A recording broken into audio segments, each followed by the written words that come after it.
ताज्या बातम्या आणि वैविध्यपूर्ण माहितीसाठी हे यूट्यूब चॅनल नक्की सबस्क्राईब करा आणि नोटिफिकेशन बेल आयकॉनवर प्रेस करा. सांगोला नगरपालिकेची निवडणूक नाही, ही लढाई आहे. ही फटाकड्या भाषण करू देत नाही.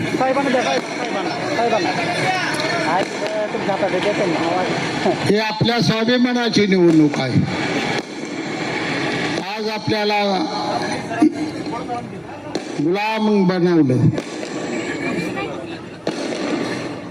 इंग्रजाने गुलाम बनवलं, त्यापेक्षा ही मोठी गुलामगिरी आज सांगोला तालुक्यावर आली. आणि हाच धोका आहे. स्वर्गीय गणपतरावजी देशमुख 75 वर्ष आणि शहाजी बापू पाटील 51 वर्ष, दोघांनी या तालुक्याचा स्वाभिमान जीवन ठेवलं होतं. आमचा साधा सुद्धा माणूस सुद्धा रस्त्यानं ताट मानणं चालत होता. हे आमचं राजकारण होतं.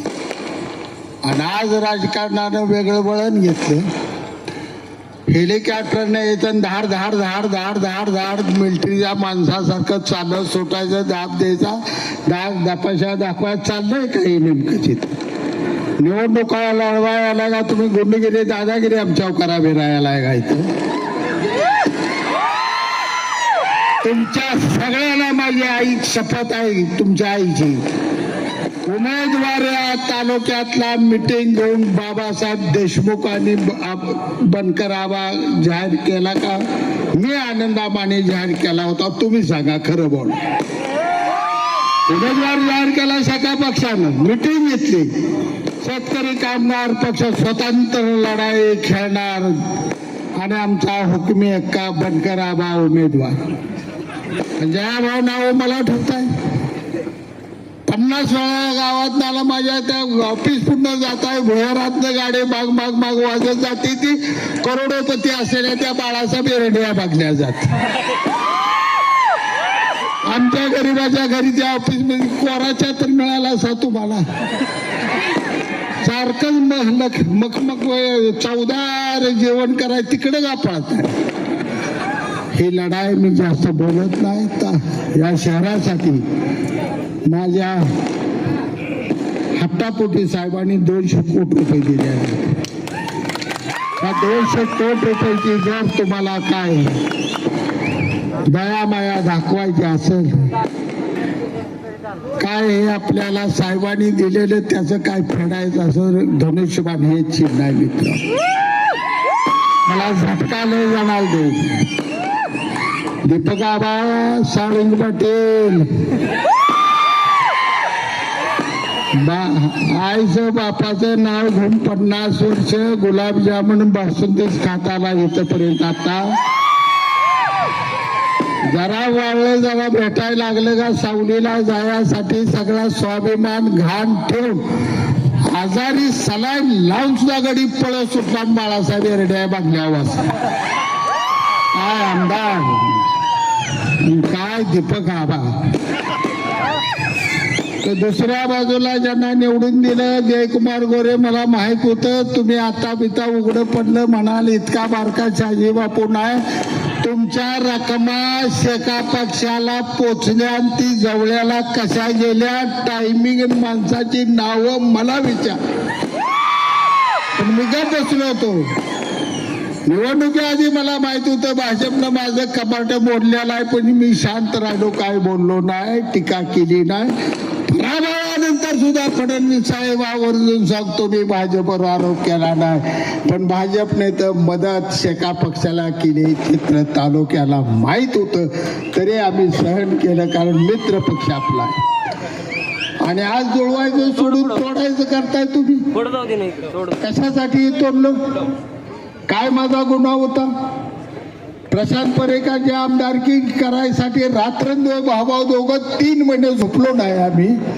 रणजित निंबाळकर निवडून आला पाहिजे म्हणून या उत्तम जानकरचं पाय घातलं मी. नवरा बायकोचं पाय घातली. माझ्या दोस्ता पोरगाय म्हणून एवढ्या वेळ ऐकून आयुष्यात काय ऐकू नको. 1,00,000 मताचं माळशिरसमधनं निंबाळकरला लीड घालवलं. ह्यांचा शब्द काल मोडला. नागपूरला घेऊन गेलो. हेनी फडणवीस साहेबांचं ऐकलं नाही. 1.5 वर्ष त्या बागल्यात मी चहा सुद्धा प्यायला गेलो नाही. एवढा प्रामाणिकपणा भाजपशी माझा असताना कशासाठी माझ्या वाढणे? मला निवडणुकीची भीती नाही. लढणार आहे. रक्त भोसले घराण्याचा माजी प्रभू लढला, तानाजी मालुसरे लढला, माझी कांकर लढला. जाऊ तिथे दिल्लीत माझ्या छत्रपती संभाजी महाराजांच्या शरीराचं तुकडे तुकडे झाले तरी त्यानं सुद्धा सांगितलं की माझ्या हातातल्या साखळ्या सुद्धा तुझ्या हाती घोड्यापेक्षा दमदार देखण्या दिसत्या. त्या बोलणारा छत्रपती संभाजी महाराज त्याच्या रक्तातली अवलाद आहे. नरड तुटून पडले तरी मागे पुढं बघणार नाही. तो स्वाभिमान मिळलो तर घाण ठेवणार नाही. एवढं सांगतो. ही लढाई स्वाभिमानाची, ही लढाई तुमची माझी, ही लढाई एकनाथ शिंदे साहेबांच्या अस्मितेची.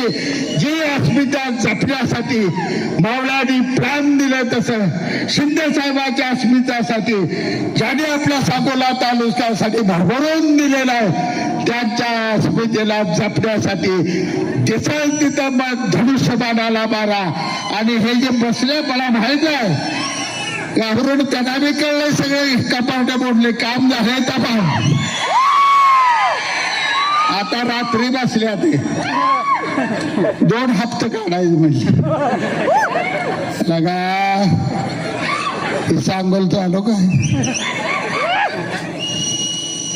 सुभद्रेचं पंचपक्वान सोडून श्रीकृष्णानं द्रौपदीची भाजी भाकरी खाल्ली होती. अरे एड्या तुझं आपल्या दिशाची थाळी धुडकोल माझी जनता आणि आनंद पाटेच्या झोपडीतली भाजी भाकरी खाईल एवढं मी खात्रीने सांगतो. पैशाव सांगोला तालुका विकत घेऊ नका. तुमचा घनघोर अपमान होईल. आणि लय मस्ती पैशाची आली नाही आमच्यात सत्ता पण भाजरावं आमच्या हातात आमचं मनगाठा एवढं देणार. पेट्रोल म्हटलं तर सरळ काय कुणा जाऊ दफकवत आहे मला दफकवत आहे. महाराष्ट्र मला घाबरतो आणि कुठली कालची माकडं आले ती मला दफकवते. एक जण येते लय अवघड आहे. दीपक आबाने बोलून गेलो ना लय अवघड आहे. माझं लय अवघड झालं. तुम्ही बापू तुमच्या पाया पडतो 5-6 जागा घ्या आणि होय म्हणा. लागा काय म्हणलं कुणाच्या अवलाद चला म्हणलं मिळाली नाही म्हणलं. दुसऱ्या जिल्हाध्यक्षाला मला वाटतं तुम्ही फडणवीसांना साहेबांना भेटू. मी तुम्हाला उपनगराध्यक्ष आणि 7-8 जागा द्यायला होतो. 12,000 मला द्यायला लागला. लगा काय तुम्ही या तालुक्याच्या राजाला सुद्धा भीक वाढायला लागला. लगा काय कळतं का नाही. राजा तालुका राजा पडलो तरी राजा हरलो तरी राजा. या तालुक्याला 2च राजे. एक भाई गणपतरावजी देशमुख अनेक शहाजी पटेल सोडून त्या तालुक्याला कोणी धपवायचं काय. मी सांगतो आज तुम्हाला या ठिकाणी भाई गणपतरावजी देशमुखांच्या समाधीची पूजा करायचा अधिकार त्यांनी गमावलेला आहे. आता समाधीची पूजा करायचा आपला अधिकार आहे. आजपासून सांगतो तुम्हाला निवडणूक जिंका, घरादार जावा, लढाई जिंका आणि गुलालाची उधळण करत आनंद मानवला शेतकऱ्यांच्या भाई गणपतराव देशमुखच्या समाधीवर घेऊन जाऊया आणि आबासाहेबांचा आशीर्वाद घेऊया. कारण आबासाहेबांचं आयुष्यात मिळवलं नातवानं सगळं रे घालवलं. पोपटराव देशमुख कसला बाळ जन्माला आणला, कुठला पाळणा गायला होता या पाळण्याला. जास्त बोलत नाही, वेळ कमी आहे. पुन्हा कळकळ मैदान शेवटचं आहे. शेवटची सभा ही खरं मैदान हाय. मी काळजी करू नका. दबाकच आहे आता. फक्त साहेबांना भरभरून आशीर्वाद द्या एवढी विनंती करतो. माझे 2 शब्द संपवतो. ताज्या बातम्या आणि वैविध्यपूर्ण माहितीसाठी हे यूट्यूब चॅनल नक्की सबस्क्राईब करा आणि नोटिफिकेशन बेल आयकॉनवर प्रेस करा.